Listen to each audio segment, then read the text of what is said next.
The Daniel Jones of the Baltimore Ravens rumors are heating up. We talk about that and so much more coming up next on a bonus episode of Locked On Ravens.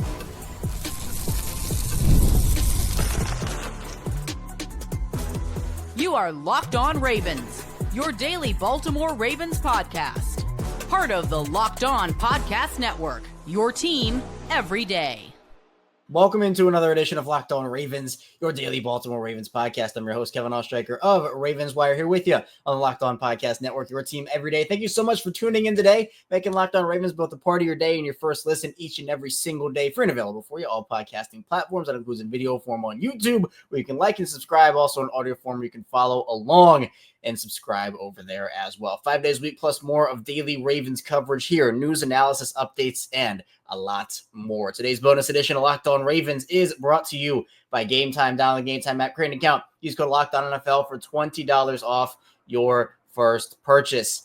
Second ever afternoon bonus episode here in Locked On Ravens history. I was going to obviously put a bonus episode out in the morning, but long story very short, ended up having a 103 fever last. I don't know if it's the flu. I don't know if it's something. You can tell on the Saturday one that I was definitely stuffy, and I just couldn't do it. It was just a matter of it wasn't going to be a good product, and I was going to labor my way through it. So I figured, why don't we just do one on Sunday morning, Sunday afternoon, get it out before the game times. And look, today we get to react to something that came out this morning on Sunday. So obviously we're still 6 a.m. Eastern time, but again, it was going to be a bad product for everybody. If I tried to labor my way through that, I was very much just out of it. I was out of it, but obviously fever's down today, which is good. And we're diving into everything here. Daniel Jones, we talked about that yesterday.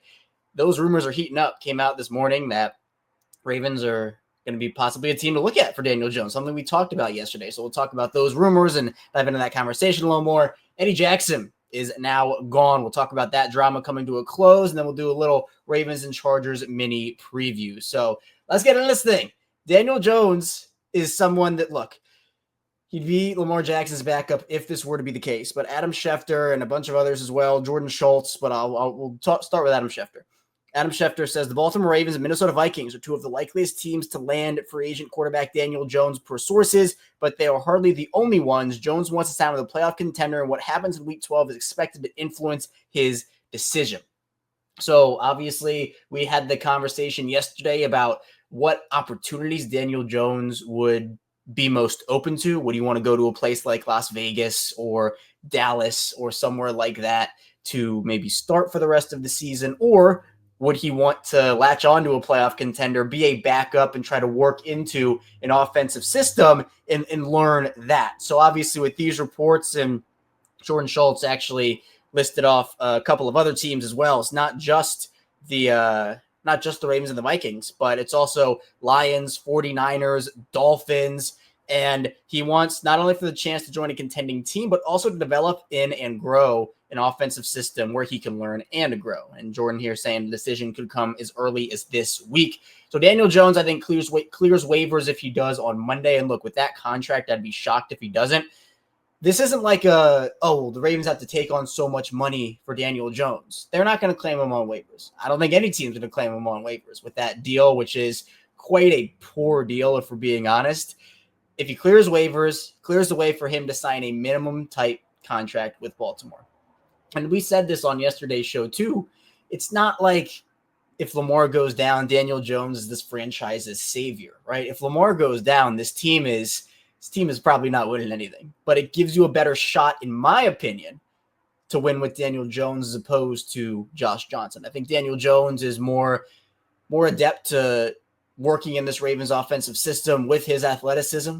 And look, Josh Johnson has had a great career. He's been a lot of places, right? But he just doesn't have that athleticism anymore. He's 35 now, if I'm not mistaken, right around there. So I think for Daniel Jones, yes, the turnovers are bad and the decision-making is bad. And he has not been a good quarterback outside of one season during his, this is year 6 for him, year 7. Like, it's not been good. But as a backup, Daniel Jones, to me, despite him being a very low-level starter, one of the worst in the league, in my opinion, he'd be a decently high-level backup. And I understand if maybe, there are two varying schools of thought here, I feel like, and definitely saw that just in the comments everywhere, social media, show, YouTube, whatever, is some people are very open to the idea of Daniel Jones coming in because, hey, he could be somebody that could at least, it's almost like the Tyler Huntley situation where I even think he's a better backup than Tyler Huntley, if we're being honest here. But Huntley could have won you a playoff game or two. He almost did against the Bengals. Now, were they winning the Super Bowl with Tyler Huntley that year? Obviously not. Lamar Jackson is the heart and soul of this franchise, right? There's no ifs, ands, or buts about it. But Daniel Jones can maybe win you a playoff game or two. Josh Johnson, I'm not necessarily so sure about that. Now, when I think, look, as I said, Eric DeCosta is always looking to improve his football team, always looking to get better. And the thing, if the Ravens do sign Daniel Jones, and again, we'll probably get more information as the days go on here. If the Ravens do sign Daniel Jones, the best thing that can happen for the Ravens is that they never have to play him, because that means Lamar's in there is doing his thing. Right? That's the reality of the situation. You never want to play your backup quarterbacks. You want to have the guy who's starting be healthy and be good. The Ravens have been fortunate with Lamar to have him be healthy and have him be really good. One of the best. I think he's the best quarterback in the NFL right now in terms of this season. And if Daniel Jones comes in, it is more of an insurance policy, right? That's the big thing I'm going to use here, insurance policy. Because for me, you want to have the insurance. You do. Because, look, we talked about it with Trey White coming in. Okay, well, Brandon Stevens is struggling. Well, Trey White comes in, insurance policy, and he has 2 big pass breakups on George Pickens, and now we're talking about Trey White as, oh, well, wait a second. Now he can actually do something for this team. And I know it's different with backup quarterbacks, right? We're not talking about rotations and all that with quarterbacks, especially not for one like Lamar, right? But you always want to be able to have the insurance policy. Even a guy like Deontay Johnson a little bit, who hasn't really done a lot in Baltimore. It's been decently disappointing so far as he continues to learn an offense. And I get that, right? You learn on the offense and still getting acclimated and whatnot, but it's the insurance of if a guy like Zay or Rashad Bateman goes down, and again, knock on wood that there it is, none of this happens. The insurance is nice to have. That's all I'm saying here. The insurance is nice to have. And to me, yes, Daniel Jones would be an upgrade over Josh Johnson. So there's obviously going to be competition. But if I'm Daniel Jones, I want to go to a winning organization. I want to be in a system that can help me further my career. We've seen this path with guys like Sam Darnold and Baker Mayfield and a lot of other quarterbacks that go into a system for a year or they bounce around maybe for a couple of seasons and they learn and they grow and they adapt. And then they're able to latch on with a team that needs a starter, maybe gets in a competition with a team that needs a starter, and all of a sudden you're a better football player. I think Baltimore could be that place for him. Now, if the Ravens don't get Daniel Jones, it's not the end of the world. It really isn't. I'm not over here losing sleep. Just the thought of Daniel Jones being in Baltimore. If it happens, great. If it doesn't, great. Like it doesn't move a needle for me one way or the other because, again, Lamar Jackson is the heart and soul of this team. And if he goes down, this team probably isn't doing anything. Last year, you could make an argument. Last year, you could, with how good that defense was. Oh, well, the defense can carry him. And if Lamar goes down, well, okay, could have Daniel Jones have come in and, just done enough so the defense could do their thing. And then all of a sudden, okay, well, now Daniel Jones is a productive game manager. But the way this defense has played this season, good start against Pittsburgh. Hopefully they can continue that.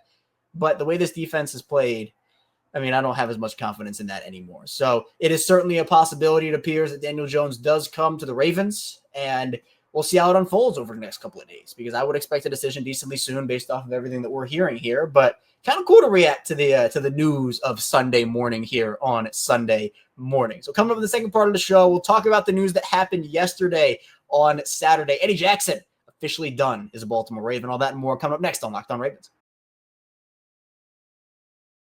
First, this show is sponsored by BetterHelp. I really want to shout out my family and take a moment to say thank you to them, my parents, my brothers, everybody. I really wouldn't be where I am without them and all the support that they've given me over the course of really my entire life. And this month is all about gratitude. And along with the people I just shouted out, there's another person we don't get to thank enough, and that's ourselves. It's sometimes hard to remind ourselves that we're trying our best to make sense of everything. And in this crazy world, that isn't easy. Here's a reminder to send some thanks to the people in your life, including yourself. And therapy has so many different benefits, whether it's learning positive coping skills, how to set boundaries, empowering you to become the best version of yourself. And it isn't just for those who've experienced major trauma. It's for everyone. If you're thinking of starting therapy, give BetterHelp a try. It's entirely online, designed to be flexible and suited to your schedule. Fill out a brief questionnaire to get matched with a licensed therapist and switch therapists anytime for no additional charge. Let the gratitude flow with BetterHelp. Visit BetterHelp.com/lockedon today to get 10% off your first month. That's BetterHelp, HELP.com/lockedon. And the show is brought to you by Game Time. The hype and the atmosphere of watching basketball live is incredible. You got celebrity sightings, the sound from the court and the feel of the crowd. For me, I'm a big Denver Nuggets guy, so whenever the Nuggets are in the area here, I try to go, and I'm looking forward to doing that this season. And Game Time has a new feature called Game Time Picks. It makes getting tickets to see your favorite teams play live even easier. Game Time Picks filters out the fluff to show you only incredible deals on great seats, so you don't have to waste time searching through thousands of tickets. And Game Time has tickets for all events, concerts, shows, and more, not just sports. So for this Ravens and Chargers game upcoming, be sure to head over to Game Time Picks. You can find super deals and other tiers of deals as well. Plus, the app has so many awesome features like Game Time Picks, seat views, lowest price guarantee, Game Time ticket coverage, and so much more. Take the guesswork out of buying tickets with Game Time Picks. Download the Game Time app, create an account, use code LOCKEDONNFL for $20 off your first purchase. Terms apply. Again, create an account, redeem code LOCKEDONNFL, spelled LOCKEDONNFL for $20 off. Download Game Time today. What time is it? Game Time. So back to our second segment, Locked On Ravens. Kevin Ostraker still here with you. Sunday, not a stressful Sunday for Baltimore Ravens fans, right? We got the Monday night game between the Ravens and the Chargers that we'll talk about in the final part of the show. But we can just kind of relax on Sunday, watch the games and enjoy football. And then Monday we can stress out about the Ravens, right? So we reacted to the Daniel Jones news from Sunday morning, because obviously I'm recording this on Sunday morning after the stuff I was going through last night. And again, we're here now, and I feel a lot more energized than I did. And I feel like this is a much better product than it would have been, still going through it. But hey, we grinded out here on Locked On Ravens. Now let's talk about the Ravens news from yesterday. Eddie Jackson officially cut by the Baltimore Ravens, and he's gone. That's it. See you later. Bye-bye. Kirsten Welch was promoted to the active roster, and Eddie Jackson is gone. This, to me, was the right decision. And we got rumors and reports after the fact that Jackson had grown frustrated with his reduced role. That all came to a head, obviously, when he didn't travel with the team to play against the Steelers. And I think we could all kind of tell the writing was on the wall a little bit with that, where when a guy doesn't travel with the team for non-injury-related reasons, and after the year he had and the up and down playing time for him, I mean, we could all kind of see what was going to happen here. So, look, you can't have drama in your locker room, right? Being a Denver Nuggets guy, there was a situation with Bones Highland where he was providing drama in the locker room during their championship season, and the Nuggets ended up moving off him at the trade deadline for so below what his value was because they couldn't have that distraction. You can't have distractions in your locker room during a championship season, right? You can't. You have to be able to focus on the things that can actually be focused on and help you win a championship. You can't be focused on defensive back drama. You can't have that, which is why the situation with Marcus Williams also is so concerning to me, where okay, is that going to be – now with Marcus, it's a lot harder to actually get off of his deal. Like the Eddie Jackson contract was next to nothing. So it's not like, they had no leeway to get out of Jackson's deal like they do with Marcus. Marcus is going to be gone after the year, right? I mean, we can be honest with ourselves. We can be honest with each other. There's no way Marcus gets benched here on that contract and they're going to pay him all that money moving forward. Marcus is gone after this season. But for Eddie Jackson, this is a situation where you move off of a player who's not helping your team. You find somebody in Ardarius Washington who is playing incredible football right now, incredible football. And you roll with the guys that help you win. To me, who cares if it's a third-year player, 10th-year player, first-year player, fifth-year player? Play the guys who help you win. Who cares if it's a big contract guy? There are big contracts that don't work out all the time. And I'm very glad to see John Harbaugh and everybody else who's involved in the decision-making process identify that, hey, this isn't working and we need to change stuff up. Now, the next part of that is going to be interesting with the Trey White versus Brandon Stevens conversation. What do they do there? And at this rate, I'm not sure Brandon Stevens comes back to Baltimore either. I mean, I think it's much more likely that he gets a much smaller deal than we thought he was going to get this offseason, and maybe he comes back based off of that alone. But Trey White comes in and automatically plays so much better than him. So it's interesting because of all the secondary talent this team had entering the season and all the players that we hyped up and were like, oh, they're going to have all these stars and all these guys. The only two that have lived up to it are Marlon Humphrey and Kyle Hamilton. right? Because we were talking about everything that this team had, and now only 2 of those guys are living up to the bill. So, in my opinion, I think that the Ravens made the absolute right decision here with Eddie Jackson, because what was he providing? He wasn't in the right spots at the right time. He wasn't coming up and tackling. He wasn't coming up and hitting. He wasn't doing much of anything for this team. And one of the worst games that I've ever seen in Ravens history against Cleveland. It was awful. You don't put a guy like that on your roster. You don't keep a guy like that on your roster when you're going and trying to win a championship. Every roster spot counts. Every single one. Every roster spot counts. So at the end of the day, this to me is a situation that the Ravens needed to move off of a guy if he's, being really frustrated and making sure that, this is not good and this, I'm not happy with my role.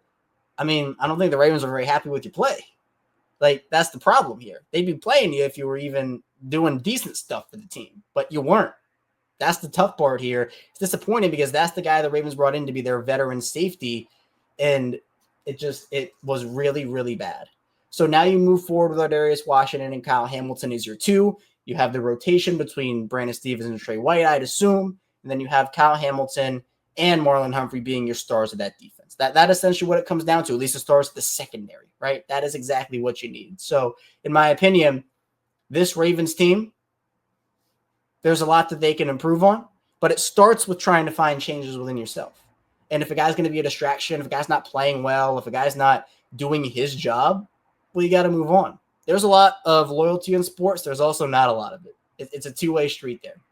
Where the Ravens, I think, try to pride themselves on being loyal, sometimes to a fault, and sometimes it's bad when that happens. But here's a situation where, a guy's not working out, and Eric DeCosta, it's different in the Eric DeCosta versus Ozzie Newsome era. And neither one was wrong. I'm just, I've pointed out this observation before, where Ozzie Newsome was very much like, let's stick it out. Let's try to see what we can get out of this guy. And that worked for Baltimore for a really long time. Eric DeCosta's approach is, if it's not working, you get out of here. We need to find something else. And again, that has worked for him a decent amount. So it's not like I'm saying Ozzie was wrong or Eric is wrong. No, both approaches work.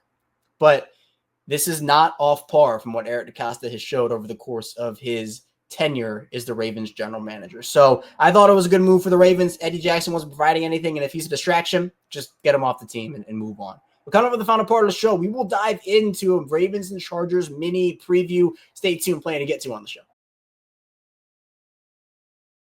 First, this show is sponsored by Bilt. With the seasons changing, I'm already dreaming of a warm weather getaway. I love using points for travel, and I'm always looking for ways to earn more to book my next flight. Here's a life hack for you. Bilt lets you earn points on rent payments and redeem them towards flights, hotels, and a lot more. One of your biggest investments should get you more than just a roof over your head. Let me explain. There's no cost to join Bilt, and as a member, you'll earn valuable points on rent and on your everyday spending. Bilt points can be transferred to your favorite hotels and airlines, even the ones that you haven't heard of. There are over 500 airlines, 700,000 hotels, and properties around the world you can redeem your Bilt points towards.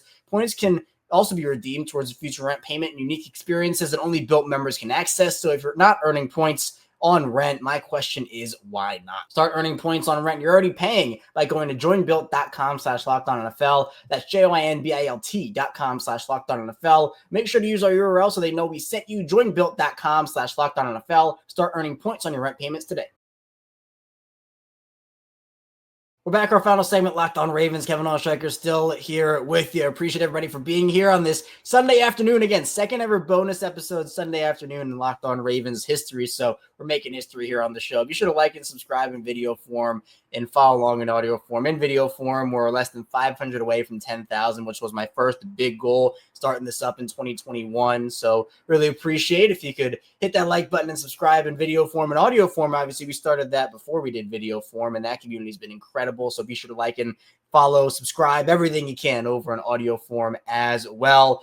The only reason I was doing this bonus episode in the first place, we talked about it yesterday, was the fact that I wanted to get more clarity on the actual injuries heading into Monday Night Football between the Ravens and the Chargers. And obviously, we got a couple of other news we had to talk about before with Daniel Jones and Eddie Jackson. But we got the final injury reports for both the Ravens and the Chargers. Let's start off on Baltimore side of things. 2 players already ruled out for the Ravens in Arthur Millette and Sanusi Kane. Both those guys did not practice all week. Kane with an ankle and Arthur Millette with his calf. So Sanusi Kane's been a great special teamer for the Ravens this season, and Millette, I thought he'd been playing well since coming back from his injury at the cornerback position. So those are two decent losses. Now, Rashad Bateman didn't practice on Friday. He returned on Saturday in full, so that's good for him.